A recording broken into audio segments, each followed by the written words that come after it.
My parents sold my 10-year-old daughter's antique cello, the one my grandmother gave her, with a notarized letter and everything, for $107,000. They spent every cent building a pool at my sister's house.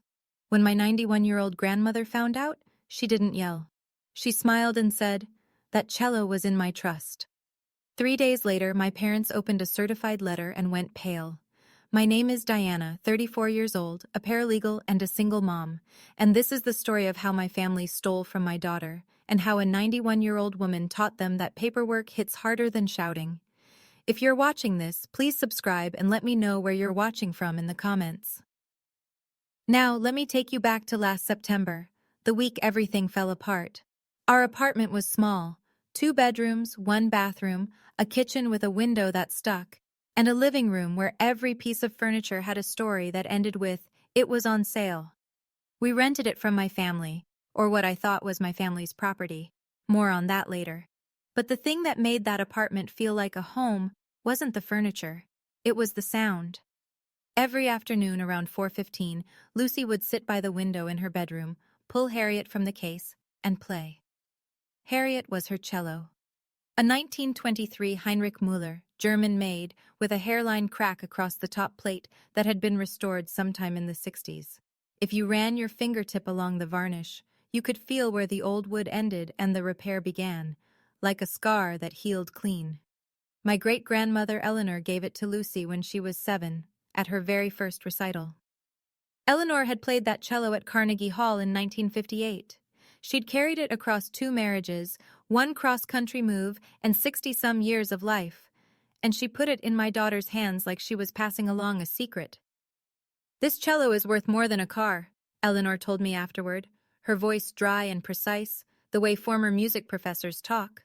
"But the real value is that it remembers every concert hall it's ever been in." Lucy named it Harriet, after a composer she'd read about in school.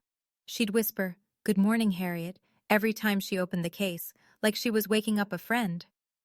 That's the thing my parents didn't understand. They saw $107,000 sitting in a bedroom. Lucy saw her best friend. Eleanor had signed a notarized gift letter when she gave Lucy the cello. I scanned it into my Google Drive that same week, and the original went into Eleanor's filing cabinet with her attorney. At the time, I thought that was just Eleanor being thorough. Turned out it was Eleanor being smart. Sunday dinners at my parents' house were a performance. My father Gerald sat at the head of the table like it was a throne. My mother Pamela served, smiled, refilled glasses, and made sure everyone saw her doing it. My younger sister Kristen would show up 20 minutes late with her twins, 2 7-year-old boys who ran through the house like small tornadoes, and no one said a word. Kristen's husband Brett would settle into the good chair, the one with the armrest, and talk about his quarter at the dealership like anyone cared. And then there was Lucy. My daughter sat at the far end in a folding chair they kept in the garage. The folding chair, for a 10-year-old. I'd asked twice for a real chair. Pamela said, "We only have 6 seats at the table, Diana. Don't be difficult." That September Sunday, 3 weeks before everything imploded, Kristen was complaining about summer. "The boys are going crazy cooped up. They need outdoor activities. Every house on our street has a pool. It's embarrassing." Pamela nodded like Kristen had just described a humanitarian crisis. "You're right, honey. The boys need space to play." Gerald grunted agreement. Lucy, sitting quietly in her folding chair, said, "Grandpa, my recital is next month. I'm playing the Elgar piece." "More cello?" Gerald didn't look up from his plate. "Why don't you try a sport, like your cousins?" Lucy went quiet. I watched her fold her napkin into a small square, the way she did when she was swallowing something too big to say. I changed the subject. I always changed the subject. What I didn't notice, what I should have noticed, was Kristen texting under the table. I caught a flash of her screen, the words "pool contractor" and a number with a lot of zeros. I didn't think anything of it then. I would later. The second week of September, I had to fly to Seattle for work. My firm was handling a property dispute, and the senior partner needed me on site for 3 days to pull title records and coordinate with opposing counsel's office. It wasn't glamorous. It was a courtyard Marriott and a rented Nissan and a lot of fluorescent lit conference rooms. But it was my job, and I was good at it, and I needed the hours. Lucy had music camp the same week, a 5-day intensive at a middle school across town. They provided practice instruments so the cello would stay home. I tucked Harriet into Lucy's bedroom, closed the case, and locked her door. Not because I was worried, just habit. You protect the things that matter without thinking about it. The morning I left, my mother called. "Let me hold on to the spare key while you're gone, just in case there's an emergency." I handed it over. Pamela smiled, that tight-lipped smile she uses when she's being helpful in a way that costs her nothing. "Don't worry, honey, everything will be exactly where you left it." That was the last honest-sounding sentence she ever said to me. 2 days into my trip, my father stopped by the apartment. I know this because my next-door neighbor, Mrs. Okada, mentioned it when I got back, casually, like it was nothing. "Oh, your dad came by Tuesday. Said he was checking the pipes." She paused. "He had a dolly with him, though. Seemed like a lot for pipes." Gerald was a retired general contractor. He could open any lock in any house built after 1970 without breaking a sweat. I'd always thought of that as a fun fact about my dad. It stopped being fun very quickly. I came home on a Thursday, one day before Lucy. I dropped my bag, poured water, and walked into her bedroom to check on things. The lock on her door had been changed. I stood there, key in hand, staring at a brand-new brushed nickel deadbolt where the old brass one had been. For a second, I thought maybe the building manager.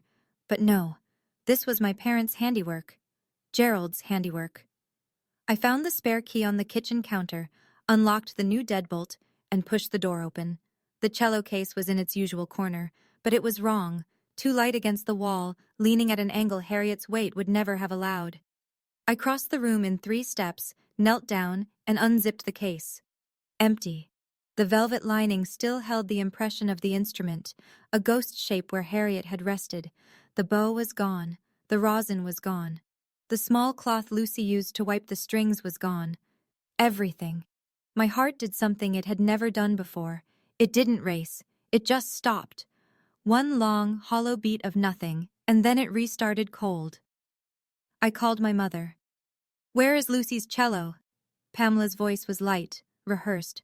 "Oh, honey, your father took it in for maintenance. It needed restringing or something." "Which shop?" "I don't remember the name. Ask your father." I called Gerald. It went to voicemail. I called again. Voicemail. I called a 3rd time. Voicemail. The next afternoon, Lucy came home from camp. She dropped her bag at the door, ran to her room, saw the case, smiled, and opened it. She didn't cry. That's the part that broke me. A 10-year-old standing in front of an empty cello case, holding her bow hand out like she was still waiting for the music to start. "Mom," she said, "where's Harriet?" I knelt in front of her and held both her hands. "I'm going to find out. I promise." I called Eleanor that night. No answer. Her caregiver Linda said she was at a doctor's appointment and would call back tomorrow. I called Sonia instead. "Something is very wrong," I said. And then, just before midnight, I checked my email and saw a notification from the homeowner's insurance portal. Claim number 4417, high-value item removed from premises. The next morning, I drove to Kristen's house. I didn't call ahead. I didn't want her to have time to rehearse. I turned onto her street and saw it before I even parked.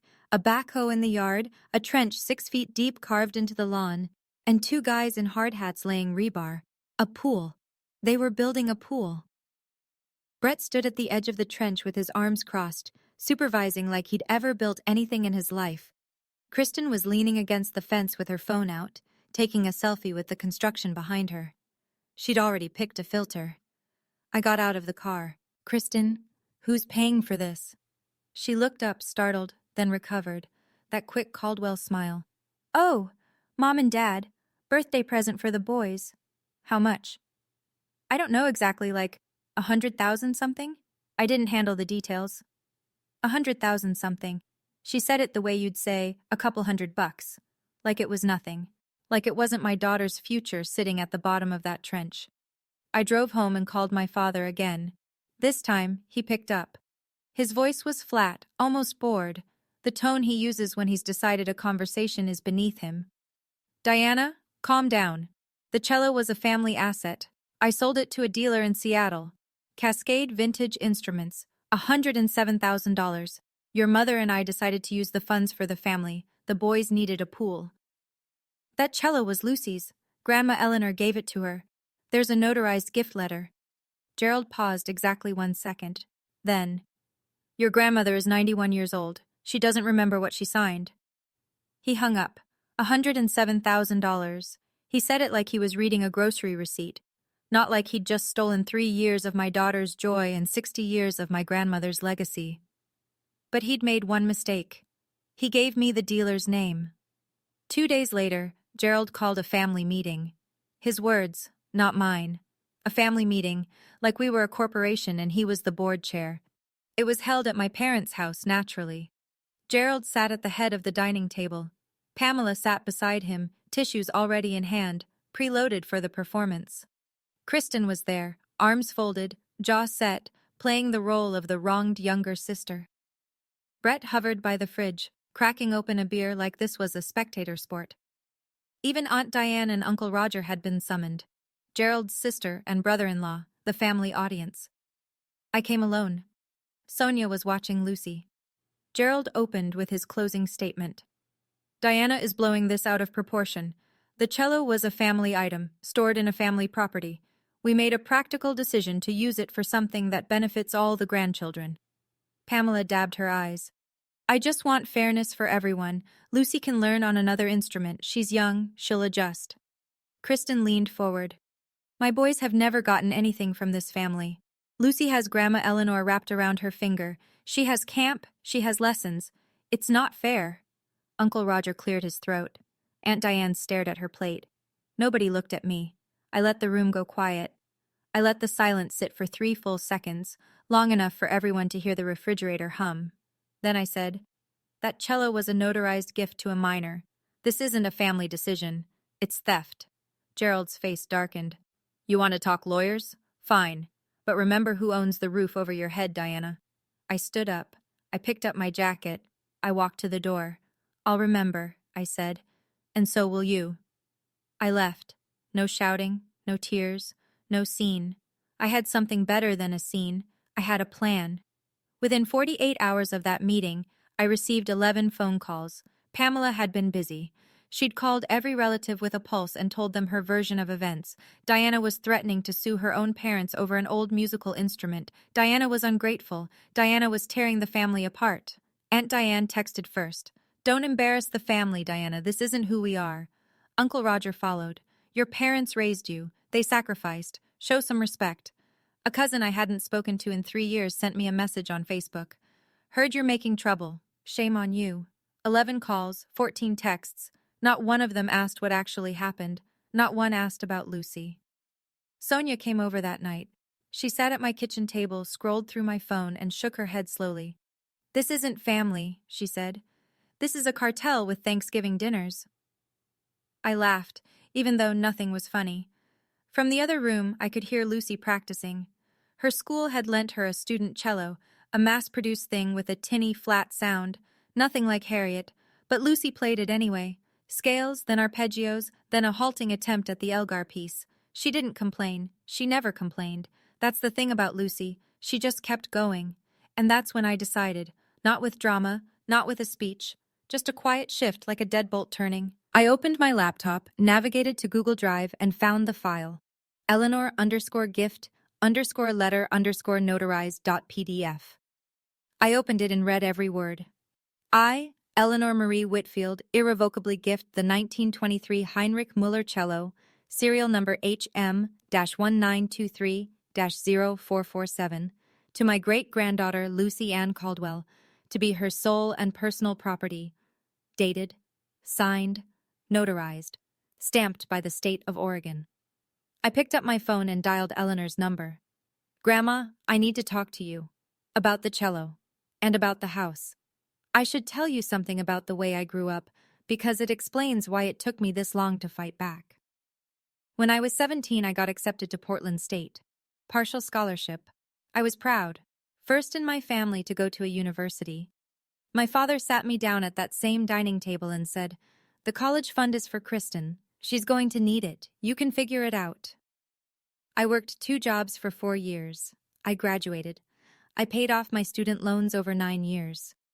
Kristen went to community college for 1 semester, dropped out, and married Brett. The college fund paid for her wedding. When my marriage ended, Lucy was 2, I called my mother for help. Her first words were not, "Are you okay?" They were, "You couldn't hold on to a husband and now you want to come home?" But 2 weeks later, Pamela called back. She'd found me a place, a rental, she said, owned by the family. The apartment Lucy and I lived in now. The catch? I'd help with Sunday dinners, drive Kristen to appointments, and do Gerald's books during tax season. No formal agreement, just obligation dressed up as generosity. I did it. For 4 years, I did it all. Because I was afraid that if I stopped, Lucy would lose the only extended family she had. I was afraid my daughter would grow up thinking she didn't belong anywhere. That fear had kept me obedient for a long time, but sitting at my kitchen table that night, listening to Lucy play a borrowed cello that sounded like a screen door, something cracked. Not dramatically, quietly, like a hairline fracture in old wood, the kind you can feel if you run your fingertip along the surface. Pamela had said it was the family's house. Gerald had always called it my house. One of them was lying. Or maybe both of them were. I needed Eleanor to tell me the truth. Eleanor called me back the next evening on FaceTime. She was sitting in her armchair, the green velvet one with the brass tack trim, wearing a cream cardigan buttoned to the collar. Behind her, I could see the upright piano and the framed photo from Carnegie Hall, 1958. At 91, Eleanor Whitfield still sat with the posture of a woman who'd spent 50 years in front of an orchestra. "Tell me everything," she said. So I did. The empty case, Gerald's admission, the dealer, the pool, the family meeting, the 11 phone calls. Eleanor listened without interrupting. When I finished, she was quiet for 5 seconds. I counted. Then she said, in a voice as level as a tuning fork, "Diana, the house your father lives in, I never transferred it to Gerald. It's held in the Whitfield Family Trust. He's a permissive occupant.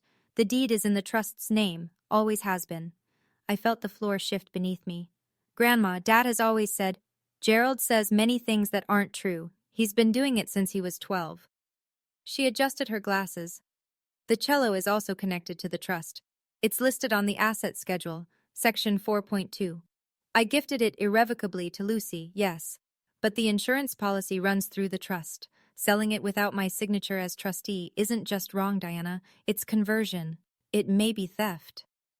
I sat there, in my kitchen, laptop still open to the gift letter, and let that settle. 25 years.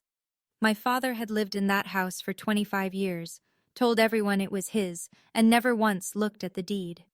"What do we do?" I asked. Eleanor's expression didn't change, but something in her eyes sharpened, a precision I recognized from every recital I'd ever watched her conduct. "I'll call Marcus in the morning. You keep those files safe, and Diana..."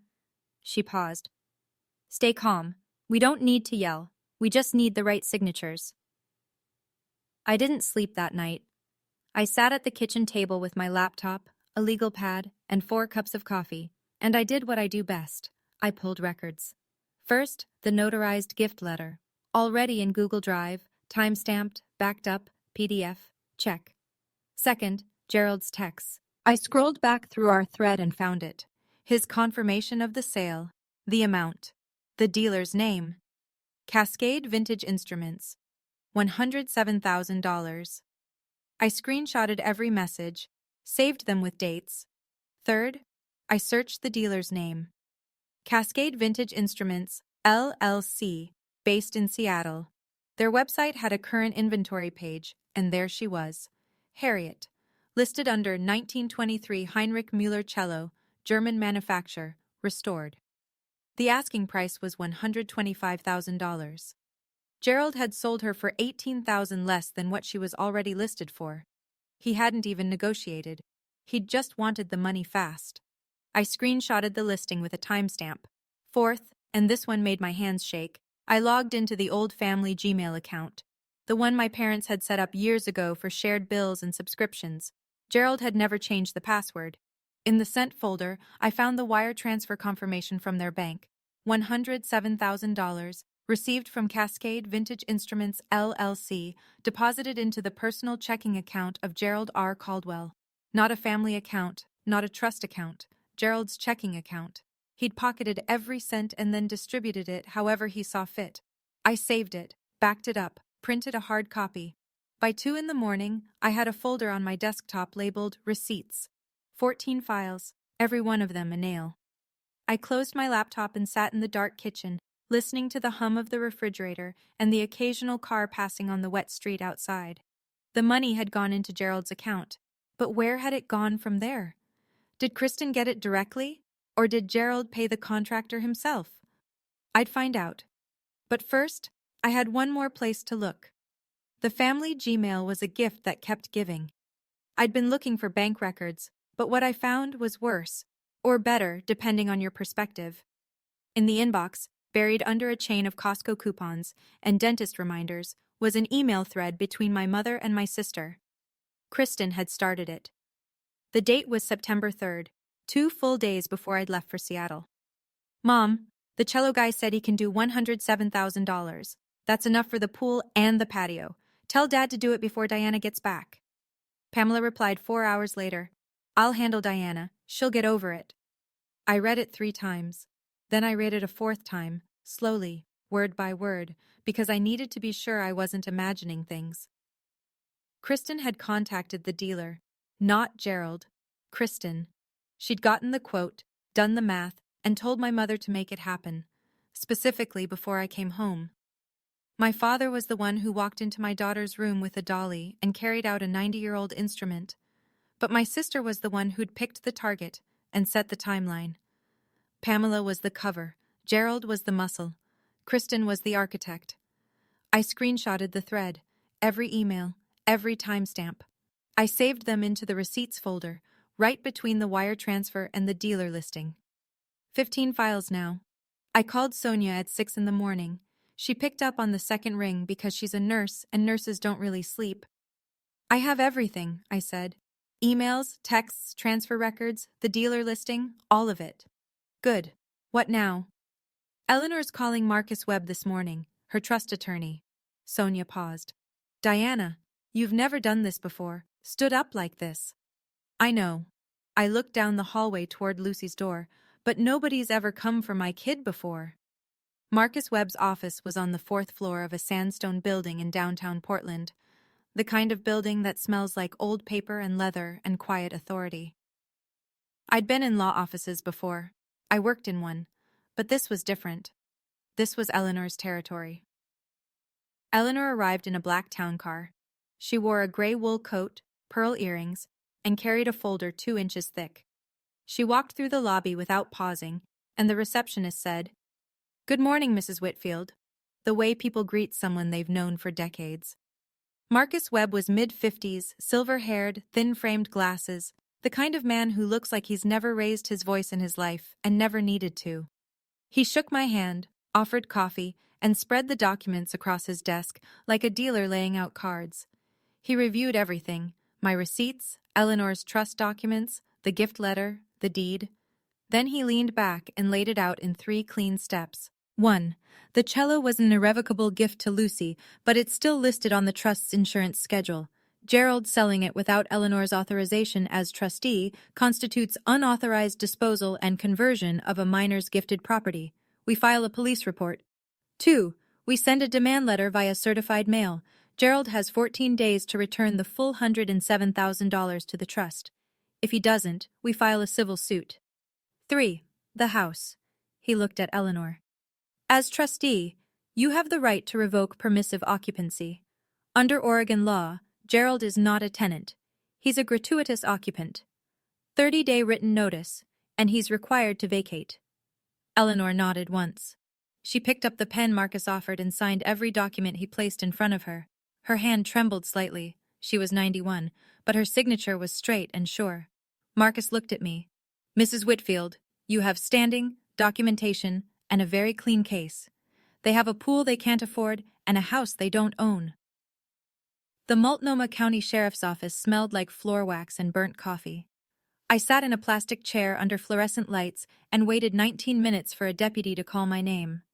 I'd brought everything: the notarized gift letter, screenshots of Gerald's texts, the wire transfer confirmation, the trust asset schedule, and the email chain between Kristen and Pamela.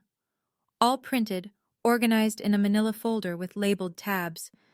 Paralegal habits die hard. The deputy, a calm-faced man in his 40s named Herrera, listened without interrupting. He took notes on a form. He asked questions I'd already anticipated. When was the instrument removed? Who had access? Is there documentation of ownership? I answered each one. I handed over each printout. He looked at the wire transfer confirmation for a long time. Ma'am, with the value exceeding $1,000, this falls under ORS 164.055, theft in the first degree. We'll also note conversion of property belonging to a minor. You'll receive a case number today. He handed me a card with the case number written on the back. I thanked him. He didn't blink when I told him the suspects were my parents. He'd probably heard it before. That thought made me sadder than the report itself. I sat in my car afterward in the parking lot, engine off, hands on the steering wheel. Rain was starting, that thin Portland drizzle that doesn't seem like much until you realize you're soaked. Sonia called. You okay? I just filed a police report against my parents. Silence. Then, how do you feel? I watched the rain bead on the windshield. Lucy asks about Harriet every single day. She doesn't cry about it, she just asks. Like if she keeps asking, the answer will change. I turned the key. I'm fine. Okay, I need to pause here for just a moment. Before we go on, if you've ever had someone in your family take something that belonged to your child, something that mattered, I want to hear your story. Drop it in the comments. And if you haven't hit subscribe yet, now's a good time, because what happened next? My parents had absolutely no idea what was coming. Let's keep going. Gerald found out about the police report faster than I expected. Pamela had a friend who worked at the county dispatch center. I don't know what exactly was said or how the information traveled, but by 8 o'clock that evening, my father was standing on my front porch, knocking hard enough to rattle the screen door. I opened the door but kept the chain on. Lucy was in her room with the door closed, headphones in, practicing fingerings on her borrowed cello. Gerald's face was a color I'd never seen on him, somewhere between brick red and ash gray, like his blood couldn't decide whether to boil or drain. You called the police. Not a question, a sentence. I filed a report. There's a difference.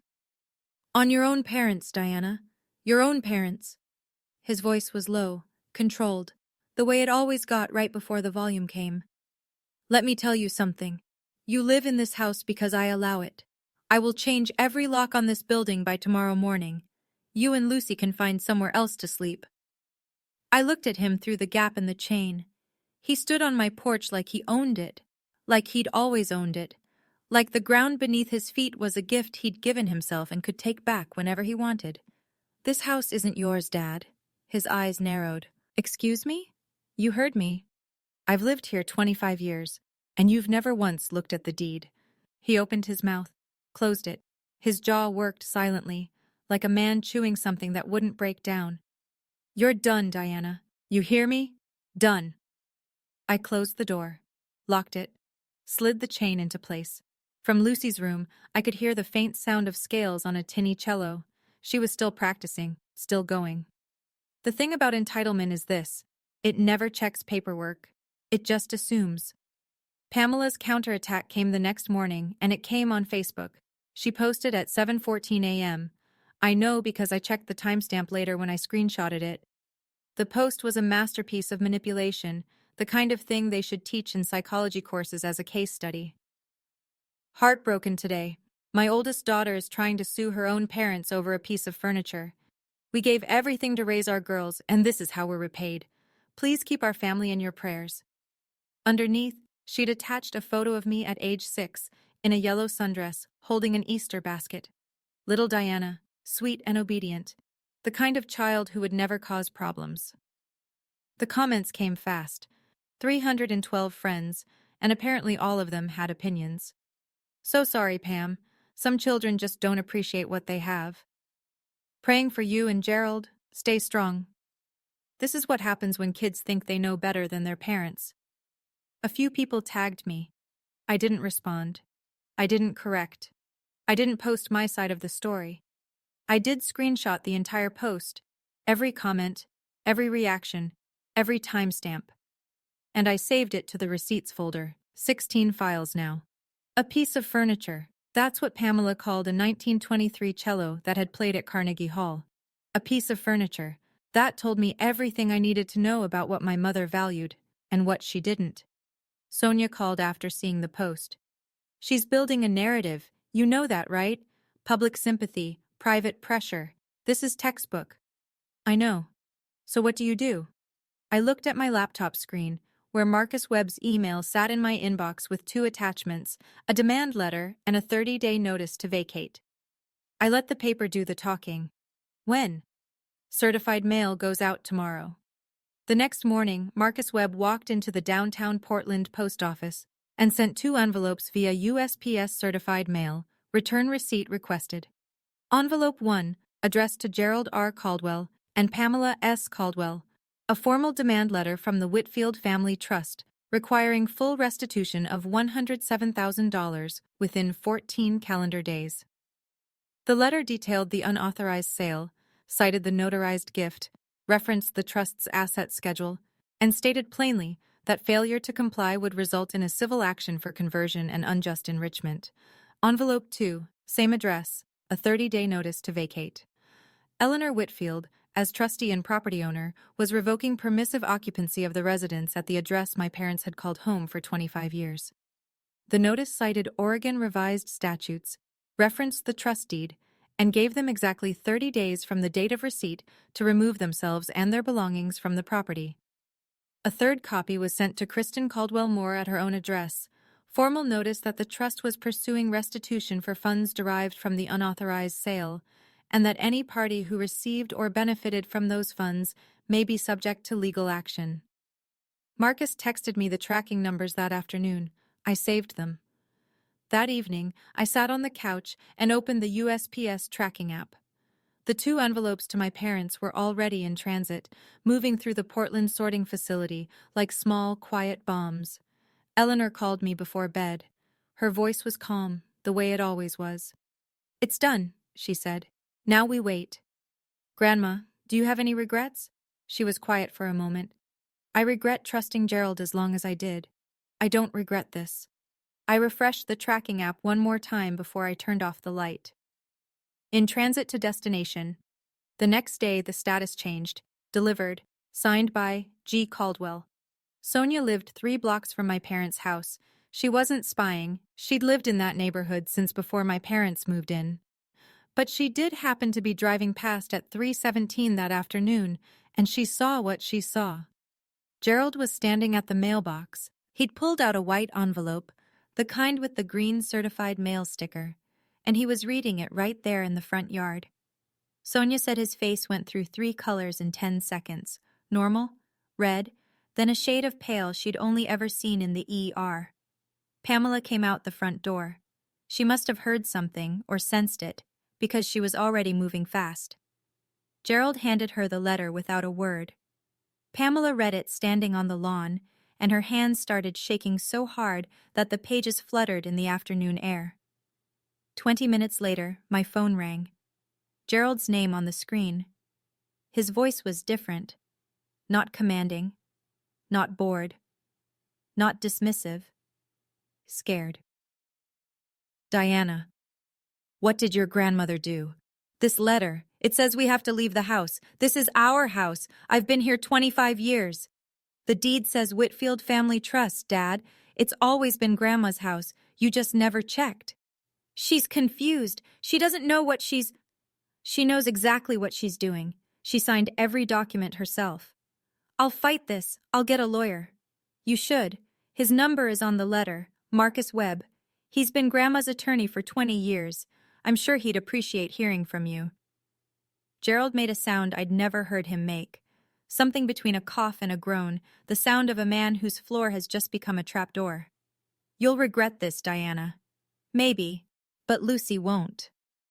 I hung up. I set my phone face down on the table, and I sat very still for a long time, listening to the quiet. For 25 years, My father told everyone it was his house. He never once looked at the deed. That's the thing about entitlement, it doesn't check paperwork. Gerald hired an attorney the next day, a real estate lawyer from a firm in Lake Oswego, $300 an hour type, paid with a $3,000 retainer that Gerald pulled from what was left of the cello money. The attorney did what any competent attorney would do. He pulled the deed from Multnomah County records, reviewed the trust documents that Marcus Webb provided upon request, and sat Gerald down in a conference room to deliver the news. The house belonged to the Whitfield Family Trust. It had never been transferred to Gerald. There was no purchase agreement, no quitclaim deed, no record of any transaction. Gerald had been living there by the grace of his grandmother, and grace, as it turned out, had an expiration date. Gerald tried adverse possession. His attorney explained that adverse possession requires hostile, open, and continuous use for 10 years, and Gerald's occupancy was permissive, not hostile. You can't claim you own something when the owner invited you in. Gerald tried laches, arguing Eleanor waited too long to act. His attorney pointed out that Eleanor had acted within weeks of learning about the sale. No delay, no laches. Gerald's attorney gave him one piece of advice. Negotiate. You don't have standing to contest the eviction. Focus on the restitution. See if Mrs. Whitfield will accept a payment plan. Gerald reportedly stood up from the conference table, said something I won't repeat, and left the office without shaking hands. That was $3,000 in retainer fees gone. Plus, the contractor for the pool had invoiced the next phase, $38,000 due upon completion. The pool that was already 60% built, the pool that my daughter's cello had paid for. The money was running out. The clock was ticking, and Gerald still hadn't paid back a single cent. Pamela made her move on a Tuesday. She showed up at Eleanor's house with a bouquet of sunflowers and a tin of Danish butter cookies, the same brand she brought every Christmas.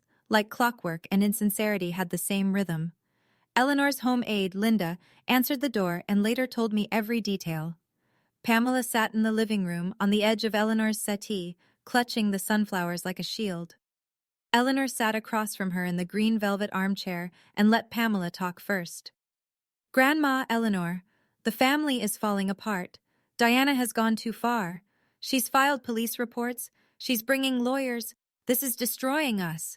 If you could just call it off, everything would go back to normal. Please, for the family. Eleanor let the silence hang. She poured Pamela a cup of tea from the pot Linda had prepared. She set the cup on a saucer, placed it in front of Pamela, and folded her hands. Pamela, I let my grandson live in my house for 25 years without charging a cent. I gave my great-granddaughter a cello that I played since I was 19 years old. And you and Gerald sold it to build a swimming pool. It wasn't like that. It was exactly like that. I've read the emails. She paused. I also know that you're sitting in my house, drinking my tea, and asking me to forgive the theft of a 10-year-old child's most treasured possession so that your family can be comfortable again. Pamela's mouth opened. Nothing came out.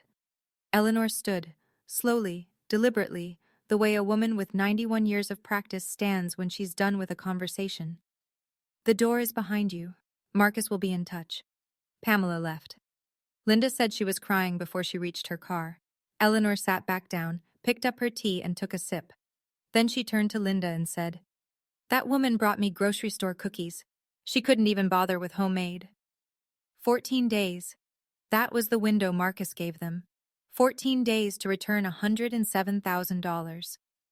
On day 15, Gerald sent Marcus an email. One line. The money has been spent. I don't have $107,000. No apology, no plan, no acknowledgement that the money had never been his to spend. Marcus printed the email, placed it in the case file, and did exactly what he'd said he would do. He filed a civil suit in Multnomah County Circuit Court, Eleanor M. Whitfield, trustee of the Whitfield Family Trust, versus Gerald R. Caldwell and Pamela S. Caldwell. Claims: conversion, unjust enrichment, breach of fiduciary duty regarding trust-associated assets. I was listed as guardian ad litem on behalf of Lucy. The court set a hearing date 6 weeks out. Fast-tracked, Marcus said. because a minor's property was involved and the documentation was comprehensive. A judge had reviewed the initial filing and found enough merit to expedite. But before the hearing, there was the matter of service. A process server arrived at my parents' house on a Thursday afternoon at 4:45 p.m. The timing wasn't accidental. It was the hour when most of the neighbors were pulling into their driveways, getting the mail, walking the dog. The server knocked. Gerald opened the door. "Gerald Caldwell?" "Yes." "You've been served, sir. Have a good day." The server handed him the papers, turned, and walked back to his car. Gerald stood in the doorway holding a blue-backed legal complaint, and behind him, through the screen door, Pamela's face appeared, white as the curtain she was gripping. Mrs. Okada from next door was watering her roses. She saw everything. She told Sonia, and Sonia told me. The neighborhood was starting to talk. The family image my parents had spent 30 years constructing was cracking along every seam. Kristen's turn came next, and it arrived not from me or from Eleanor, but from the pool contractor. The contractor, a company called Pacific Edge Pools, had been watching the situation. Word travels fast in the trades, and when a client's father-in-law gets served with a lawsuit for $107,000, contractors pay attention. They called Kristen. "Mrs. Moore, we need a written guarantee for the remaining balance, $38,000 due on completion." "Kristen, my parents are handling it. Your parents are being sued for $107,000. We need the guarantee from you." Kristen and Brett didn't have $38,000. They didn't have half of that. Brett's credit was maxed from the new truck he'd bought in June, the one he drove to the dealership where he sold cars he couldn't afford himself. They tried a home equity line. Denied. They tried a personal loan. Denied. Pacific Edge Pools filed a mechanic's lien on Kristen's property for the unpaid balance. Kristen called me, and for the first time in this entire ordeal, she was sobbing. "Are you happy now? The family is destroyed because of you. My house has a lien on it. Brett is talking about leaving.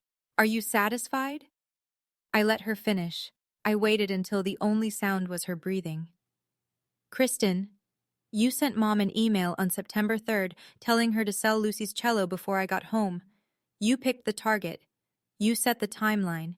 You calculated that $107,000 would cover the pool and the patio."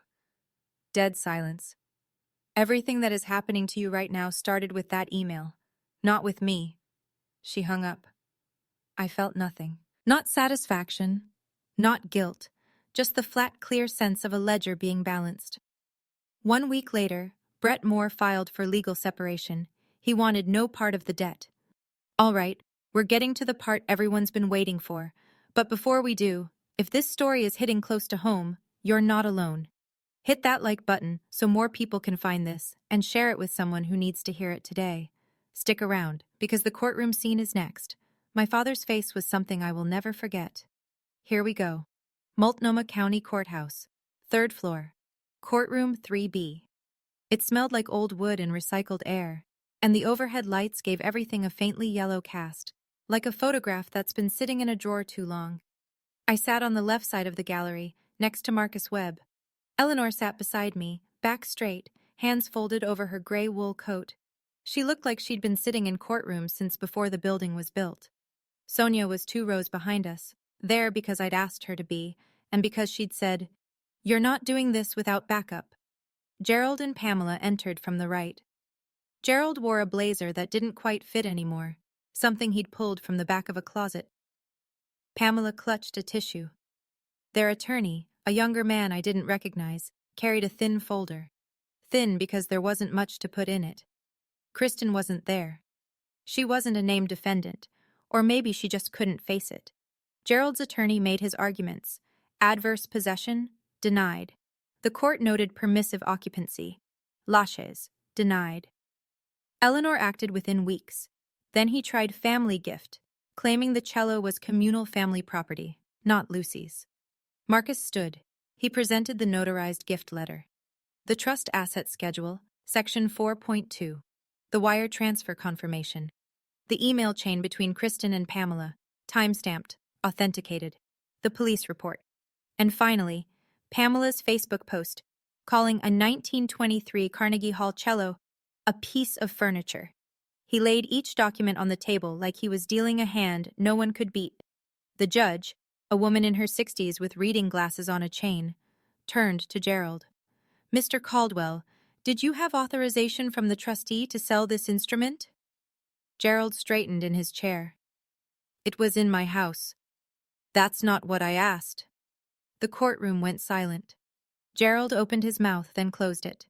The judge removed her glasses. "I've seen enough. I'll issue my ruling." The ruling took 4 minutes to read. It felt like 4 hours. The judge put her glasses back on and spoke without inflection, the way people do when the facts are so clear that emotion would be redundant. The court finds in favor of the plaintiff. The evidence establishes that the 1923 Heinrich Müller cello was irrevocably gifted to the minor child, Lucy Caldwell, and that the sale of this instrument was conducted without the authorization of the trustee or the consent of the child's legal guardian. She turned a page. Gerald and Pamela Caldwell are ordered to make full restitution of $107,000 to the Whitfield Family Trust. If unable to pay in full, a structured repayment plan will be established, subject to wage garnishment if payments are not maintained. Another page. The 30-day notice to vacate, issued by the trustee, is upheld.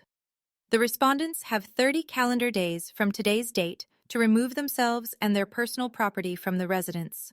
She looked over her glasses at Gerald. Additionally, the court notes that the antique instrument dealer, Cascade Vintage Instruments, is directed to cooperate in the return of the cello, pending financial arrangements between the trust and the dealer. Gerald stood up, his chair scraped against the floor. "This is my house. I've lived there for 25— Mr. Caldwell." The judge's voice didn't rise. It didn't need to. "The deed says otherwise. Sit down." He sat. His hands gripped the edge of the table so hard his knuckles went white. Pamela was crying into her tissue, quietly, mechanically, like a faucet someone had forgotten to close. I looked at Eleanor. She wasn't smiling exactly, but there was something on her face, a stillness, a settledness, like a chord that had finally resolved. She reached over and held my hand. Her fingers were thin and warm. "You did the right thing," she whispered. The gavel came down once. A single, clean sound that echoed off the wood-paneled walls and settled into the silence like a period at the end of a very long sentence. 30 days later, a U-Haul truck backed into the driveway of the house on Birchwood Lane, the house my father had called his for a quarter of a century. I wasn't there. I didn't go to watch. I'd made that decision early. This wasn't a victory lap. It was a correction. Sonia drove past on her way to work and told me what she saw. Gerald loading boxes in silence. Not angry, not shouting, just moving with the heavy, mechanical rhythm of a man who'd run out of arguments. Pamela carrying a lamp through the front door, not looking at anyone, not even Gerald. They moved into a 2-bedroom apartment in Gresham. Pamela's sister had helped them find it. Rent was $1,400 a month, more than Gerald had paid in total over 25 years of living rent-free in Eleanor's house. 2 weeks after the move, Marcus sent the family, Aunt Diane, Uncle Roger, the cousins, a 1-page summary of the case at Eleanor's request. Not to humiliate, to correct the record. The summary was factual. The trust deed, the unauthorized sale, the restitution order, the eviction, no editorial, no opinion, just paper. The phone calls stopped. All of them. Aunt Diane never texted me again. Uncle Roger went silent. The cousin who'd messaged me, "Shame on you," deleted her Facebook comment. I know because the notification arrived at 2 a.m., the hour when guilt tends to find people. The first restitution payment hit the trust account 3 weeks after the ruling, $2,500 from Gerald Caldwell. It was automatic, set up through the court. Total remaining balance, $104,500. At $2,500 a month, it would take roughly 43 months to repay in full. Gerald would be 65 by the time he finished paying for a pool he built with his granddaughter's stolen inheritance. I tried not to think about that as anything other than math. It was a Wednesday in late October when Marcus called and said, "It's done. You can come pick her up." The cello. Cascade Vintage Instruments had cooperated fully once the court order was presented. They returned the instrument to Marcus's office, and Eleanor fronted the reimbursement from the trust fund, the same fund Gerald would be paying back into for the next 3.5 years. I drove downtown alone. Marcus had the case waiting on his conference table. I unlatched it and folded back the lid, and there she was, Harriet. The 1923 Heinrich Müller, with the restored crack across the top plate, the same warm amber varnish, the faint smell of old wood and rosin that Lucy used to say smelled like a library that plays music. I ran my thumb across the strings. They hummed, low and deep, the way a voice sounds when it's been holding its breath. I drove home with the case buckled into the passenger seat, which is exactly as ridiculous as it sounds, but I didn't care. I parked, carried it inside, and set it in the corner of Lucy's room. The same corner, the same angle, as if it had never left. Lucy came home from school at 3:40. She dropped her backpack at the door, walked to her room, and stopped in the doorway. She didn't run, she didn't shout. She walked to the case slowly, knelt down, and unzipped it. She looked at the cello for a long moment, checking maybe, to make sure it was real. Then she reached in and touched the neck, right where the varnish was thickest. "Hi, Harriet," she whispered. I stood in the hallway, one hand on the doorframe, and I cried. Not loudly, not dramatically, just quietly, the way you cry when something that was taken has been returned and you realize how tightly you'd been holding yourself together. My daughter didn't ask where Harriet had been, she just started tuning.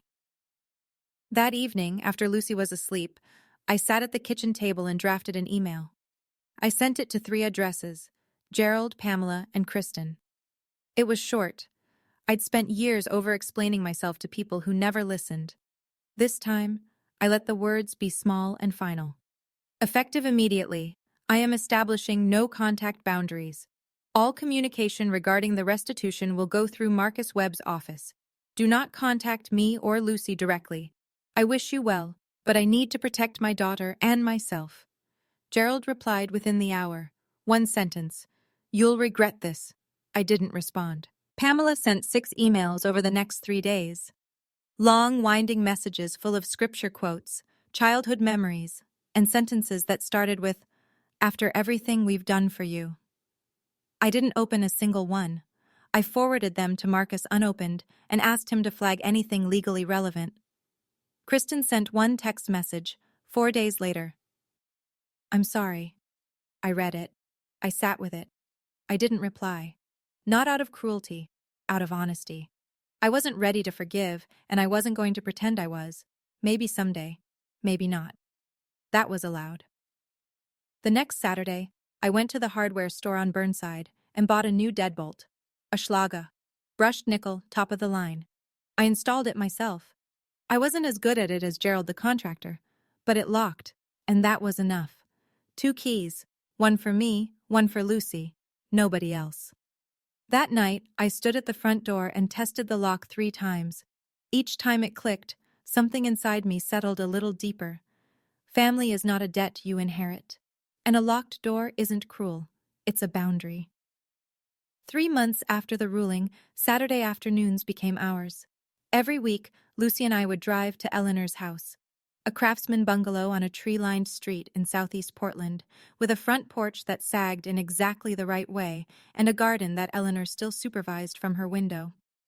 Linda would let us in, and Eleanor would be waiting in the music room, a small, sun-filled space at the back of the house where the upright piano lived, alongside 60 years of framed concert programs and a metronome that still ticked like a heartbeat. Lucy would set up Harriet. Eleanor would open the piano. And for 1 hour, sometimes 2, the house would fill with music, the cello and the piano winding around each other the way 2 voices do when they've known the same songs for a very long time. Eleanor taught Lucy the vibrato technique she'd learned from her own teacher at Juilliard in 1952. "It comes from the arm," she'd say, placing her thin hand on Lucy's wrist. "Not the finger. The finger follows. The arm decides." Lucy listened with the focus of a child who understood she was receiving something that couldn't be bought or sold.